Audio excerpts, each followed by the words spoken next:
ಇನ್ನು ಮಲೆನಾಡು ಶಿವಮೊಗ್ಗದಲ್ಲೂ ಕೂಡ ಮತ್ತೆ ಮಳೆಯ ಆರ್ಭಟ ಮುಂದುವರೆದಿದೆ. ಶಿವಮೊಗ್ಗದಲ್ಲಿ ಗುಡುಗು ಸಿಡಿಲು ಸಹಿತ ಭಾರೀ ಪ್ರಮಾಣದಲ್ಲಿ ಮಳೆ ಸುರಿದಿದೆ. ಬಿಸಿಲ ಜಳದಿಂದ ಕಂಗೆಟ್ಟಿದ್ದಂತಹ ಮಲೆನಾಡಿಗರಿಗೆ ಮಳೆರಾಯ ತಂಪೆರೆದಿದ್ದಾನೆ. ಹೊಳಲೂರು, ಹೊಳೆಹೊನ್ನೂರು ಭಾಗದಲ್ಲಿ ಆಲಿಕಲ್ಲು ಸಹಿತ ಮಳೆಯಾಗಿದೆ. ಮಳೆಯಿಂದಾಗಿ ಒಂದೆಡೆ ಸಂತಸ, ಮತ್ತೊಂದೆಡೆ ರೈತರಿಗೆ ಆತಂಕ. ಅಡಿಕೆ, ಹಿಂಗಾರ ಹಾಗೂ ಮಾವು ಉದುರುವಂತಹ ಆತಂಕದಲ್ಲಿ ರೈತರಿದ್ದಾರೆ.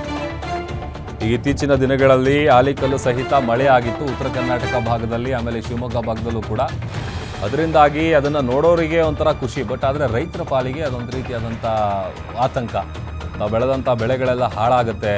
ಕಷ್ಟಪಟ್ಟು ಸಾಲ ಸೂಲ ಮಾಡಿ ಬೆಳೆ ಬೆಳೆದಿರ್ತಾರೆ, ಬಟ್ ಅದೇ ಪರಿಸ್ಥಿತಿ ಈಗ ಶಿವಮೊಗ್ಗದಲ್ಲಿ ಕೂಡ ಉಂಟಾಗಿರೋದು.